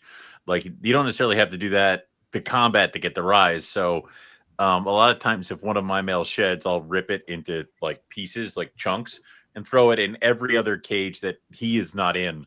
And the males in those cages will tend to torque up, get a little upset, and then possibly lock up. And I've had shy males where I never saw a lock, but then all of a sudden eggs appear and they look a lot like, and there's no other thing that could have happened. So that's the other part of it. But I will feel like some species, because I have multiple olive python males, and only one male has fathered all my olive python clutches. The other one is just kind of here. But I don't know if his existence here is just to piss off my other male enough to breed the females. So I'm reluctant to get rid of him. But then on the other hand, I thought I had a trio of Madagascar blonde hogs, and I put them all together, and then 2 of them carved each other up real good. Separated them. Turns out they were both boys, and I had a female, so I had a reverse trio. But that is also the year I got 10 viable eggs out of that female. So I don't know if certain aspects of that stuff is needed, like combat or showing that there is another male or a rival around. I would feel like if you had a lot of the same species in a room, the smells and stuff, there's going to be rival males are everywhere. So maybe the addition of the shed in the cage is like, whoa, he's supposed to be over there. What the hell is he doing here? Kind of a thing. But I don't know if I can get rid of my olive python and my male Macklot's python is close enough. Like the idea if my Dunn's python wasn't going to breed this year, I was going to throw the Macklot's python shed in there just to see if that was close enough to mess with him. So I was gonna say that's one thing I do is like there's certain species that I only have 2. Like I only have a pair of Womas or only have 1 pair of rough scale. If they weren't gonna if the male wasn't showing interest, I'd definitely take a shed of something close enough and try it. You've got nothing to lose, right? The only issue with that, you're cross contaminating from one cage to another of animals that usually wouldn't see each other. But everything's out of quarantine. You hope that it's good. So that I do. And the other thing I wanted to say too is whenever I put the male and the female, the only time I've ever had really bad events was simply I put the male in, female, he touches, just touches the side of her body, and all of a sudden female grabs him and wraps him. So I've had that happen a few times where then you're grabbing, you've got 2 snakes, I go to the sink, but I've noticed the best thing to do that now is I always go in I put the male in, he starts going in, I take the hook, I tap the female 2 or 3 times on the head. The male you don't need to because he's already out of the environment and he's not thinking about food going in someone else's cages. And removing the feeding response to an animal that hasn't eaten potentially in 3 months just by tapping it a couple of times, because that's what I always do every time I clean the cage or I got to pull out an animal. I find removes, if I do that, I never ever have that accidental bite and wrap purely because they're hungry. So it's funny because it's in certain animals. Like I have a tiger carpet that if you tap her with the hook, she'll bite the hook and take it from you. So I have to remove her completely, put her in a bin, and then pick up the male in one hand, her in the other hand, and then put them both in the cage at the same time. Womas are like that. Womas are psychotic. Yeah. Womas, spotted pythons, and my pygmies all wrap hooks, hemostats, anything that comes in there. Yeah. That's what my savus do. I'd have to leave the hook. I'm like, these are yours now. I'll come back for them in a minute. And I have to go to the next one, which is another savu. So I have like 3 hemostats that I use for 3 savu cages. But it's weird because this year is actually going to be my first foray into breeding Antaresia, actually knowing what I'm doing to a point. So I'm like afraid of worrying about if these little children's pythons, are gonna like fuck each other up. So no. Okay, I don't think so. One little interesting side thing from Gavin, since Owen, you're going to be breeding Owen Pelly soon, I'm sure. I mean, once you tell, how many eggs did you bring me, Keith? He did say that male sheds in another male's cage made absolutely no difference on Owen Pelly. Really? Yeah, which that was my reaction. But he said, it didn't stimulate males at all in all the breedings he's done. Did other males? Did like an actual male? I don't think he ever put 2 males together with a female. He tried this sheds because I guess it worked with the olive pythons that he was breeding and all to try to get some of the males going. And he said it never had any effect whatsoever. I wonder if it's because any change. I wonder if it's because they're in such a shitty climate that they all have to pretty much be on top of each other on these in these escarpments where it's like they have to be cool with each other because there's really nowhere else to go. So I wonder if they encounter male sheds all the time. It's the same for inlands, right? You can put 2 male inlands together, you won't have an issue. Makes you wonder what about the other colder climates, pythons? Is there diamonds? Diamonds? Yeah. No.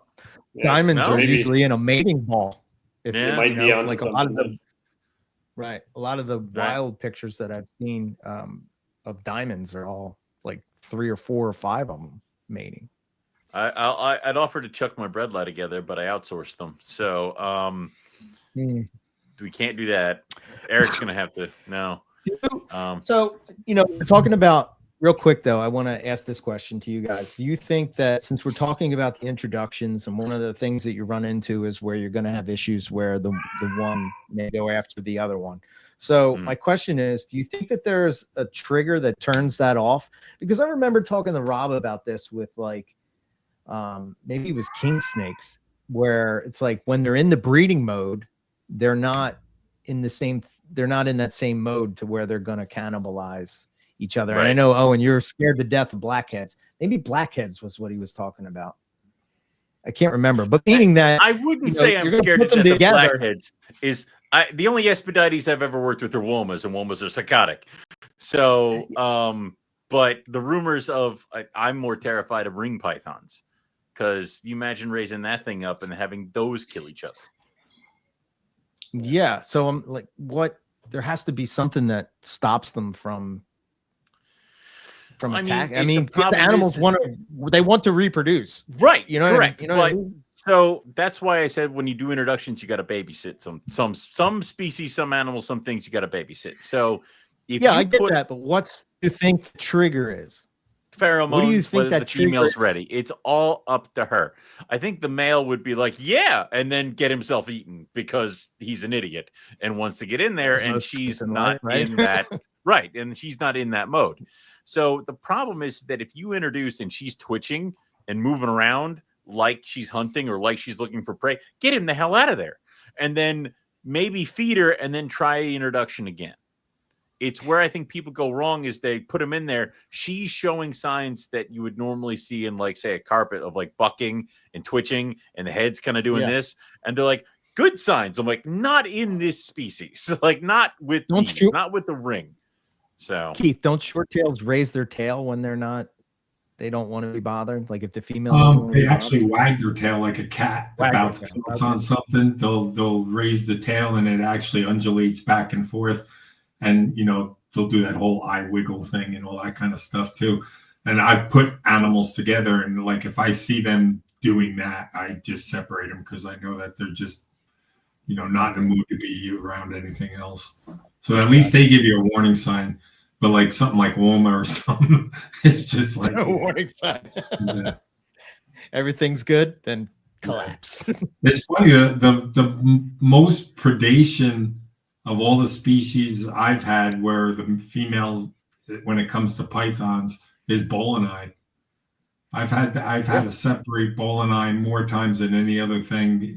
And you've, Eric, you too, you've held that big female when they're wrapped up on each other, trying to get those two animals apart before they do damage to each other it's a real night. And they're grabbing anything at that point. So if your arm or hand and is in the way, they're getting a hold of you instead of the other. That was that girl that put her head on my chest and shaved a year off my life.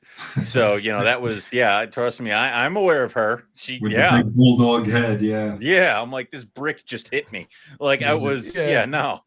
So here's another one. Do you guys ever feed snakes to your snakes that do eat snakes? Hell for no. Example, so if you had a Woma, like I could tell you, I've done this mistake for a little while. Like I've had Womas, and I fed the baby neonates that didn't make it or were stillborn in the eggs. Like, free food, something different. And I'm like, this is cool. And I wonder if that causes issues for the future. That's what monitors are for. Yeah. So lizards are for. That's what monitors are for. Off snakes. And that is something. So you may be right. Yeah. I think the closest I get to that is I have the false water cobra, and somebody posted up today their big falsy eating a boa constrictor, and I'm like, I don't want them to have that any kind of an inkling where they're like, I could eat that, and it's the male or something like that. Now, comparably, my male and female are huge and they're close to the same size. But even then, I think they could I don't think they would necessarily eat each other without killing themselves. But to say that they wouldn't try, I don't know. And also being able to possibly do a lot of damage to each other. So I don't want to give them the opportunity, and I don't want them to see a snake as a potential meal.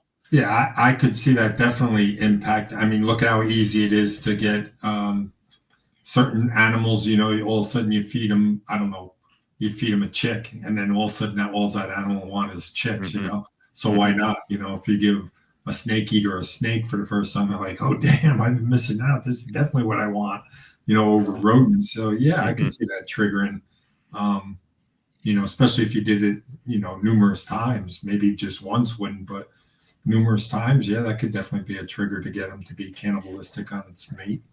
I haven't done it in the past 2 years, but I'll be honest, I've done it for the first 2 years of their life, and then I decided to stop because I figured it might not be a good idea. Yeah, it's not something you want them to have a taste for, where it's like, new treat. No, you're supposed to breed with that. But like, my female ring came to me because she killed 2 boys that were supposed to breed with her, and she makes me nervous as hell. Like, as in, like, the male that would have to go with her. Ryan says they were cuddling. Nobody died. So I think that's a good start to a breeding season last year. This year, I don't know if, I think that's a year by year thing with a lot of species because I've had it where they were fine and they bred with each other last year. And then this year they've had enough of each other, or the female just wasn't quite ready. So she was bucking him, or potentially did that bite wrap thing where they eventually let go. So it's like trying to figure that out as well. So every year is the same thing. You can't just be like, these two know each other. It's like you need to go through the whole motion every year. Another thing I just thought about, and I'm curious to see what your thoughts are. So whenever it comes to breeding and pairing, there's something that I also do that I notice now that I always do. I empty out their cage. So I'll keep maybe the main bin for where they're going to hide under. I'll remove the huge cat litter and put a tiny little bowl. Are you guys still there? Yep. Yeah. Everybody was frozen. Okay. And I'll just put a little water bowl instead of the big cat litter bowl. I'll remove as many sticks, as many of everything, so that the cage is much more empty. it kind of sucks. Like it looks visually very unappealing, but I've noticed that it's a lot easier for the boys to catch the girls and so on. And I see a lot more locks because of that too. So usually during that month and a half, 2 months, I take out like 80% of everything in the cage, keep one small water bowl, one huge hiding spot, and try to keep it as bare minimum as I can. Here's a question that might tie into that. Are you guys cleaning during? I mean, obviously, if it's bad, then yes, you're cleaning. But I'm just saying, as in, maybe some urates in the corner. Are you guys leaving that? I have a feeling that, I don't know. I guess Sean Christian sort of influenced me this back in the early days of MPR, where it's like in the wild, they're not like that. And Ari talked about like outside. Well, no, that was couscous shit all over the place. But I'm just, just the idea that this pristine cage, I think you would kind of want those smells in there. So I don't really do anything. Everybody needs to try to breed bull and I for 3 or 30 years. No, Keith, no. Because they teach you so much. Whether you breed them or not, they still teach you so much. And then, having Ari in your back pocket also helps. But yeah, definitely female bull and I will, use the same nest year in and year out. The entrance of that nest is littered with their urates, and there's definitely a factor of the males being able to find the females because of the scent that they leave in their area. So yeah, for me, let's face it, there's species that are easier to breed and there's species that are really hard to breed. And things like leaving the cage a little bit dirty so that female scent is in there is definitely a stimulant for the male versus a, easier species to breed. But why not apply that, to other things? So yeah, if you came over to my house during the breeding season, the cages are definitely not. And plus, I just don't like to put hands on animals during the breeding season. I like to leave them alone as much as possible. Yeah. So yeah, my cages are definitely dirtier during breeding seasons than they would be during normal maintenance. I mean, I think the idea of let them kind of go for a little bit is not bad, because I've definitely been in the motion of you kind of get in your zone and you're cleaning and just kind of going and going, and then you pull out the hide and the two bredli were on top of the hide locked, and now you've disturbed them and they unlock and he runs, and it's like, well, that could have been your bredli clutch right there. So it's one of those, if I'm cleaning during breeding season, it's one of those, where are you two? Oh, you're there. Okay, I will clean it now and I'll put it back. But the hide box itself is usually where I tend to not go crazy with it, because I want her to put the eggs in the damn box. So I'm not going to mess with it. I'm not going to move it too much. I'm not going to clean it too much. If she's got a couple urates in there, that's not going to kill it, because I want her to feel like this is safe. If she's in there with him, I'm not going to pop open the lid and all that stuff. I'm just going to block the entrance, move it, put it back, because I want her to feel like this is a safe spot. More often than not, when you move the box, disturb the box, and other things like that, she lays the egg somewhere else in the cage. So that's where I want them. I keep it as dirty as I can tolerate it. There you go. That's where I can put it. I have it's really hard not to go in there and clean it, because I hate seeing it. So I'm a bit of a clean freak for that kind of stuff. So I'd say, let's say if I saw it and I would tolerate it for 1 or 2 days max, if there was a small urate, now maybe I'll tolerate it for 4 days. So I probably clean it way too much than I should. That being said, I paired 16 pairs last year and I got 15 clutches. So it seems to still work, but I definitely agree that if I could tolerate the dirtiness a little longer, I should. So I think it definitely has something to do with it. I think it's another trigger. I think I hit enough triggers that I might not need to have that one full on all the time. It's one of those, when she lays the bin in the bin, I tend to take a whole bin and give her, I have extras that are just clean. So she gets a completely new hide box. And then that bin, like the eggs are removed, the substrate is done, and it's like scrubbed and cleaned it all, and it becomes one of the clean ones. So it's like, I tend to just kind of let her do her thing to it almost all year, and then I'll take it when the eggs are in it, kind of a thing. Right. I'll pick clean it during the off breeding months, but during breeding season, I try not to mess with a lot of that stuff.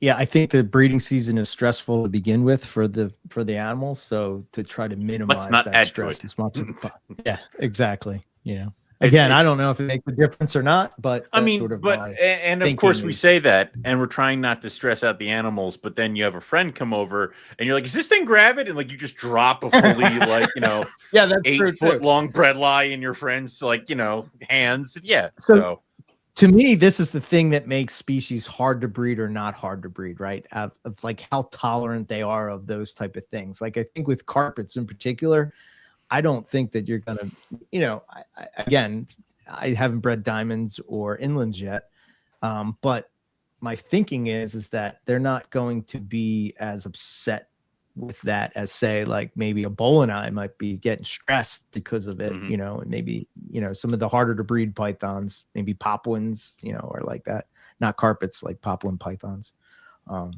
Papuans, I don't know. Yeah. This year I'm gonna do it, and then I'm gonna not even care. It's gonna be like, oh yeah, the Papuan eggs, also my scrubs, my Timors, and yeah, I'm gonna hatch them, and then I'm gonna drop all 4 of them off at Eric's house. I think you bring up a good point though about handling though, because majority of people, once you've had snakes for a long time, you almost never handle your snakes, right? If I look at when I'm handling them, it might be one animal might only get pulled out because he's on the floor and the cage is really dirty.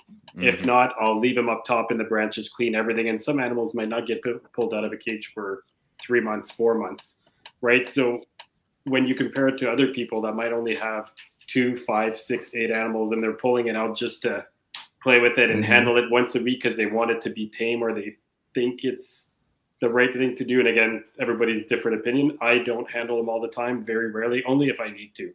So I also think that probably has a big impact on how well your animals do for the breeding season. If you're handling them all the time, I don't think of that as a positive thing. I think that could only be a nuisance or a problem.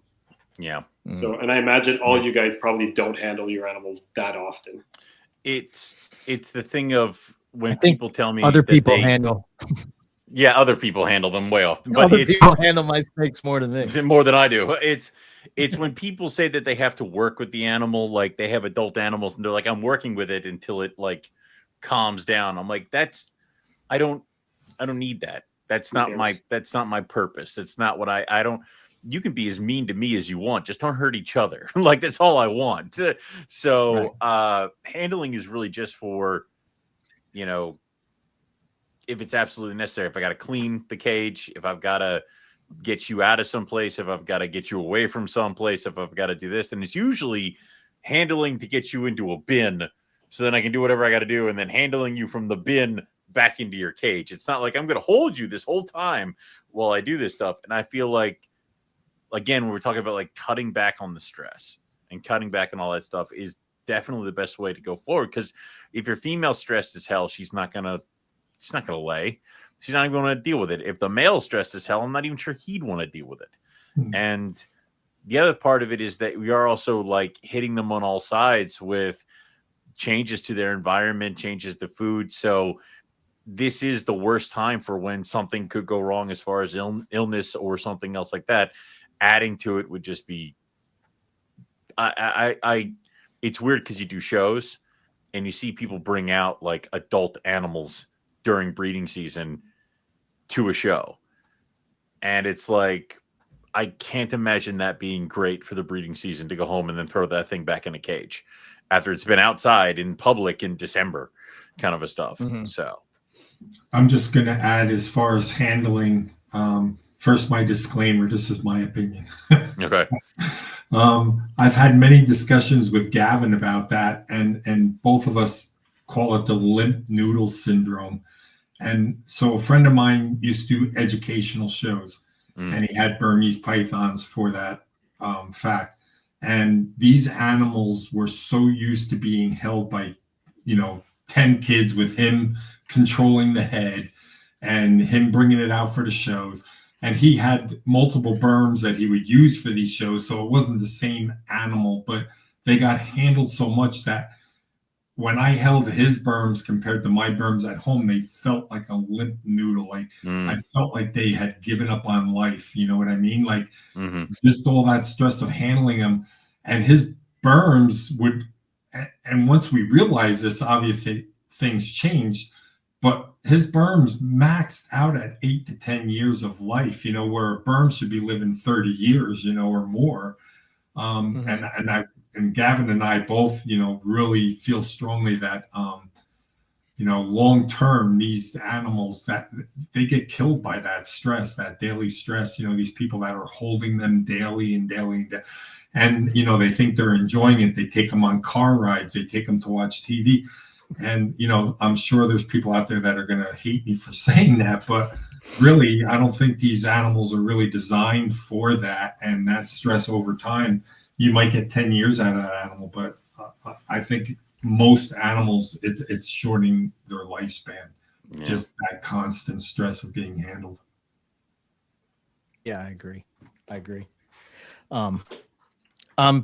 don't know. So we're at the 2-hour mark. You guys want to do a part 2? We can. Yeah, we should do one on eggs and whatnot, right? Yeah. Yeah. Okay. We're just at pairing. Yeah, I mean, what's that? We're only at pairing, so yeah. Yeah, and we've learned over the years, instead of doing like a 4-hour long show, we should break it up and get 2 shows out of it instead of like doing that. Yeah, I'm glad it took us 13 years to learn this lesson.